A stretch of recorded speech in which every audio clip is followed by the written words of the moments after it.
Mr.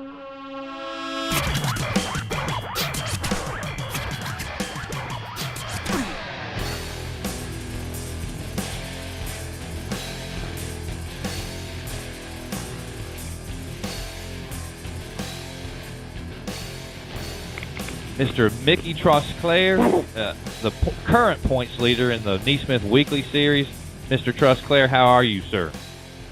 We're doing all right. We're hanging in there, just trying to get through this week.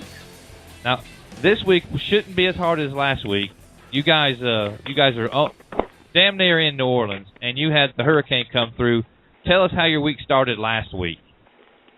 They made everybody, they did a mandatory evacuation, so Monday about 4 o'clock we loaded everything up and headed north up to my car owner's shop. Took us a long time to get there. It normally don't take but an hour, but it took a lot longer. Traffic, everybody was leaving the city, so we finally got up there. And when we got up there, he had lost power, so we were stuck with no power for a few days. And we had a race car that was in a gazillion pieces that we had to try to put back together in the dark. We didn't have scales to scale it. It was just a nightmare last week. So, and you're in the middle of a points chase where you and the second place guy have swapped back and forth the last 2 or 3 weeks. And so with the hurricane comes rain, and you guys are put in a predicament that you had no tracks running around you. And your guys' solution was to...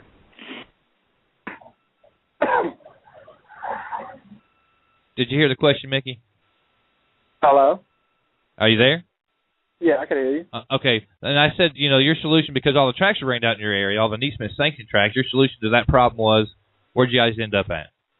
We traveled to Albany Motor Speedway in Albany, Georgia. There's a track. They said there was only 2 tracks running that Saturday night, which was Albany Speedway and Phoenix City. And we never been to either one of them. And we looked at the car count. We seen where Phoenix City really wasn't having a whole lot to make a field where we'd get our 50 points, and we've seen where Albany, they've been getting enough cars to make a full field, so we'd get 50 points if we happen to win.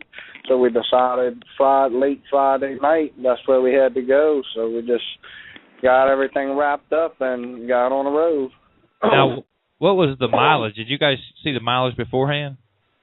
Yeah, it was almost 500 miles. I want to say it was like 480-something miles. Was that the furthest you've gone for a race? No, we've been going to Missouri here lately. That's 526 miles one way. Okay. So when you guys go, so you go halfway across the southeast or all the way across the southeast, and you get to Albany. What did you see? What did you expect first, and what did you see when you got there? Well, I had talked to a good buddy of mine, Mr. Body. He's crew chief of Chase Edge, and I had talked to him for a little while on Friday and asked him what he thought about the two, and he told me that he thinks I should have go to Albany, that, it was a good track, and they're pretty clean over there, and, got a good bit of room to race on, and he told me a few things that I needed to do for going over there, and we got there, and whenever he explained the track to me, I was like, man, that seems like a fun little track. And when we got there and I seen it, and I was like, man, this is going to be fun. I mean, I didn't think we was going to be as good as we was when we unloaded. I figured we would struggle a little bit, but we was pretty good. Now, we talked offline, and you told me a little story about the water truck. Yeah, that was crazy. When we got there, we didn't see a water truck. And I walked up to the track, and it was just dry. I said, well, I wonder how the hell they water this thing. And not 20 minutes later, they had a guy come riding by on the tractor with like a little 55-gallon sprayer on the back of it. And I was like, Jesus, this is never going to work. And he rode around, and he come off and filled it up. He rode around. He did it 4 or 5 times, and you couldn't even see what he was doing. I said, man, this is not going to be good. And then all of a sudden, the water truck come from nowhere, and I was like, well, that's better. And then after the races, the guy come over there and thanked us for coming to race over there. And I told him the story. I said, man, I'm not going to lie. I said, I seen you on that track. I said, how in the hell does he plan on doing that with that track? Now, and I think you're speaking of Ben Summerlin, which, Ben Summerlin, I think, is the GM of that speedway. And who does Ben Summerlin look like? He reminds me of Billy Moyer. I mean, straight away. I think I mentioned it when I talked to him. He's been on the program here, and I was like, and he tells a story. He was at Valdosta Speedway. It was, I guess, the asphalt track there, and somebody came up to him and said, "Oh my gosh, Billy, you're going to be racing? Are you racing the asphalt tonight?" And he said, "My name's Sumner, not Summerlin, Sumner." And he said, "You're not Billy Moyer?" And he goes, "No, I'm Ben Sumner." And he goes, "You look just like Billy Moyer." So you guys get there, and you not only do you have fun at the place, but you pick up a win. What's it like to go to a track the very first time and win there? It means a lot. I mean, I know going to other tracks that we never run at, it's a challenge, and we like challenges. So, I mean, there's some tracks that we go to that I'd say I never go back to because I don't like the track, or it don't fit my driving style, or I just can't get the car figured out over there. Well, I mean, we went up there, and like I said, Chase Edge's crew chief, he helped me out a lot over the phone on Friday, and we got up there and we was good. I mean, the car was good. Everything just come together. The track stayed hooked up all night long, and it was, I mean, just everybody there was real nice. And I knew going there, I seen where one guy kept winning all the time. I said, well, he's going to be hard to beat. I said, but if we go there and we run second time, that'll be one extra point. And then we just so happened to win the race. He was winning, and we got by him on a restart, and they had another guy there. I want to say his name might have been Mr. Russell. He was driving a new Bloomquist chassis, and he got by me on the bottom. I jumped the cushion, and then I got back around him, and we got to get away just a little bit and pick up the win. It meant a lot to our race team. Now, you guys, like we've talked about, you're the current points leader. We got 3-4 more weeks to go in this deal. Out of 32 races, you've won 22 times this year. You have 30 top 5s and 31 top 10s. What would it mean? And you and I have spoke several times. We do the NeSmith Weekly Series Hotline for the NeSmith Series. And we've talked, 10, 15 times this year? Yes, a few times. Quite a few times. You made it known that you're not exactly in love with points racing. So what would it mean, though, to Mickey Trosclair to get this title and be the NeSmith Weekly Series champion, and looking back at all you've had to do to get it? It mean a lot to me, and I mean, I hope we do get it. I mean, we worked very hard to get where we at. There's a lot of teams that I know that wouldn't travel that far to go race, but it just proves to me if I could go somewhere else and I could win, that I think, we deserve to be the champion, and we just got to keep on going. But I'm mainly doing this for my car owner. He stepped up this year, and he's put me out there on the road, running up and down the highway, and I couldn't do it without him. All right, Mickey. Well, certainly wish you luck in the pursuit of this championship. Just like on the Weekly Series Hotline, before we let you get out of here, I want you to thank some of your sponsors and also the crew members that help you run up front. All right, I'd like to thank Mr. Jonathan and Miss Debbie Dunnan for everything they do.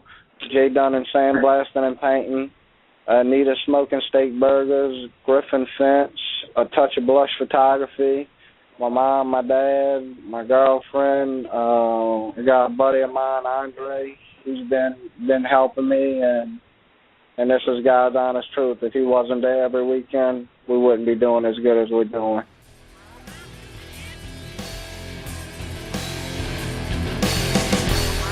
Let's bring the second place guy on now.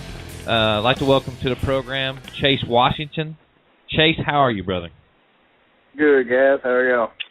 So you got to hear the Mickey Trosclair interview in its entirety, nearly in its entirety.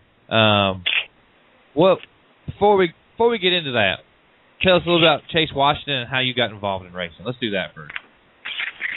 I've been racing since I was probably 11, 12 years old, starting off in go-karts. We had a track here about 10 minutes from the house we ran at when I was little, and I've just worked my way up from there. We went to, I started crate racing probably 15 or 16, and we've been doing some super stuff and some great stuff for about 2 or 3 years now.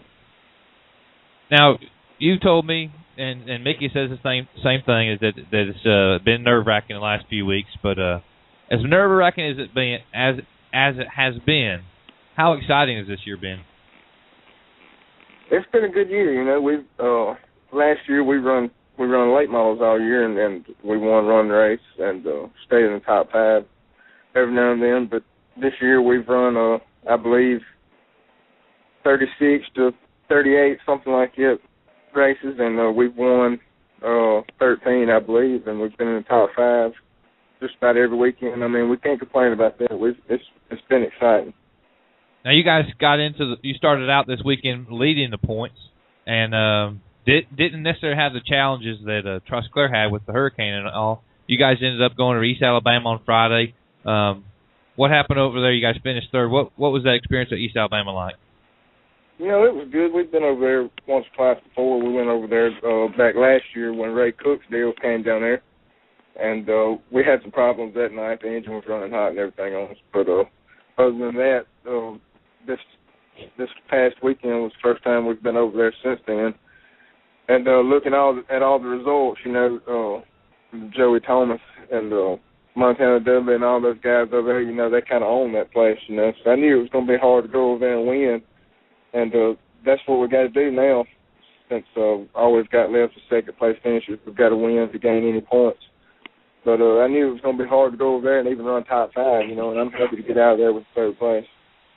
So you leave East Alabama and haul-tail to Greenville. That in itself is pretty impressive. And Greenville is just one of those speedways that has a tough home crowd. Tell us about that evening. Right. I mean, we left Phoenix City late that night, and I think it was, I can't really remember, 7 hours or something like that, maybe back over to Greenville. But we made it to Columbus. We actually made it to Magnolia. Back there at the truck stop across from Magnolia, and slept for about dinner at 1 o'clock that day and got up and drove the rest of the way to Greenville. But it was a long ride and lots of miles, and it was the same thing when we rolled into Greenville. We knew we was going to have to be tough to pick up the win there. You know, those guys over there is just as tough as anybody else in the state, and we knew we was going to have to be good. But we was running third, and the track was kind of rough and choppy, and I messed up and got in a hole and ended up catching a car, and I got in the wall, so. And I brought the caution out, and we stayed back around the back and just tried to ride and not tear anything up. Well, okay. So you're second in points. You said in the past that this thing's been getting nerve-wracking here towards the end. But now you and I've talked about this several times on the weekly series hotline with the NeSmith deal. But for our national listening audience, what's it like to have a series to run with, and how's NeSmith different from other ones you've been associated with? Well, we hadn't really run any more series. We run it in 2009, the national show. We run for Rookie of the Year and finished second in that, I believe 5th or 6th in the points. And other than that, I haven't run another series. You know, we've just kind of always like to pick and choose our spots. You know, we kind of go where the money's at and try to bring the money home, or we just go to racetracks that we like going to. And being running the weekly series, you know, it's been tough, and you've got to race every weekend, you know, at different places, and that makes it fun, that makes it exciting, because you don't have to stay at one racetrack. You get to pick and choose and travel around, and some tracks, they still do, you know, they have $1,000 shows, and I mean, you can still travel to where the money's at and try to run for the money also and get pumped. So I mean, it makes it real good. So we're looking at this thing. You guys have about 3 or 4 more chances left, and I think you said it yourself. I think all you can do is win to gain any points. So you guys gearing up this weekend? Yeah, Yeah, actually, we took the day off for Labor Day yesterday. That's been the first day we've had off, and just about all year, and it was nice to just sit at home and watch TV on the air conditioner. Man, that was real nice. But yeah, we've got back up this morning and unloaded everything and started washing, and we're gonna be ready for this weekend. Now, before I let you get out here, before we thank your sponsors and everything, we got to bring this up. What's it like for you to have to be on the road or be at a racetrack during a Texas Longhorn football game? Well, it's not fun. I know that they actually come to Ole Miss, which is about 30 minutes from my house, and I've never got to see them play. And when I seen that at the beginning of this year, I was so excited, and I was looking forward to going and watching them play. And now I'm gonna have to go to the racetrack, but it definitely be recorded. Yeah, I was over. I went with the NeSmith Touring Series this weekend, and Alabama was playing Michigan, and I didn't want to miss it. And the football god smiled on me at Magnolia, at Why Not, because right at 7 o'clock, a little bit of a shower came, and it made him roll the track in for like an hour and a half, and I got to watch the first half. So I was kind of mixed emotions. No, I was happy as hell. I ain't gonna lie. That wasn't even a ball game.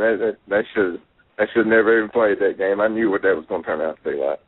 I still wanted to see it. I didn't want to read about it. Well, all right. Well, Chase, we wish you all the luck in the world. Finish this season out. Go after that championship.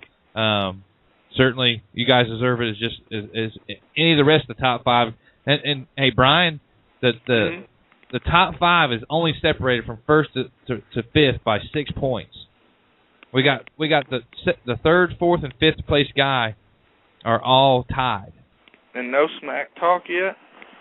I've been and not that race car drivers aren't classy. I've been very impressed with the class, and I didn't bring it up with Trosclair, but he faces a lot of banter on the internet like you do, Brian, and he's tackled it well this year.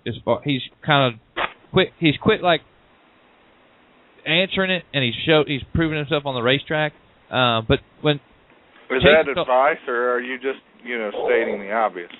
No, I'm just stating. No, I don't think it's advice. No, I just think that dude just finally come to the conclusion that he was wasting his time. Let's just beat him instead of trying to outdo him in an argument. But Chase is parked next to him at different places. And I'm sure you're the same, Chase. When you get to new track, they know who you are when you get there, don't they? Yeah, some of them do. Yeah, so I mean, it's just the drivers in our weekly series are all keeping tabs on each other, and we get to hear from them once a week. I usually pick 3 or 4 guys that we talk to, so they're not really strangers when they show up anymore. Right. Before we let you get out here, Chase, go ahead and thank the sponsors on that race car, yours, and also thank the crew members that helped get you guys in position to win this championship. First off, I'd like to thank my crew chief, Joel Murphy. He puts in a lot of hours at the shop helping me get this thing going. And I'd like to thank Jerry M. and Racing, my mom and dad, and my whole family for all their support they've shown me this year. They've been behind me 110% the whole way, and they've been pulling for me, and I really appreciate that. And R&R Welding, Greg Sawmill, 45 Race Shop, Houston Sign Design that does all my wraps, Glitch Performance and Racing Fuels, Jeff Burns Racing Engines.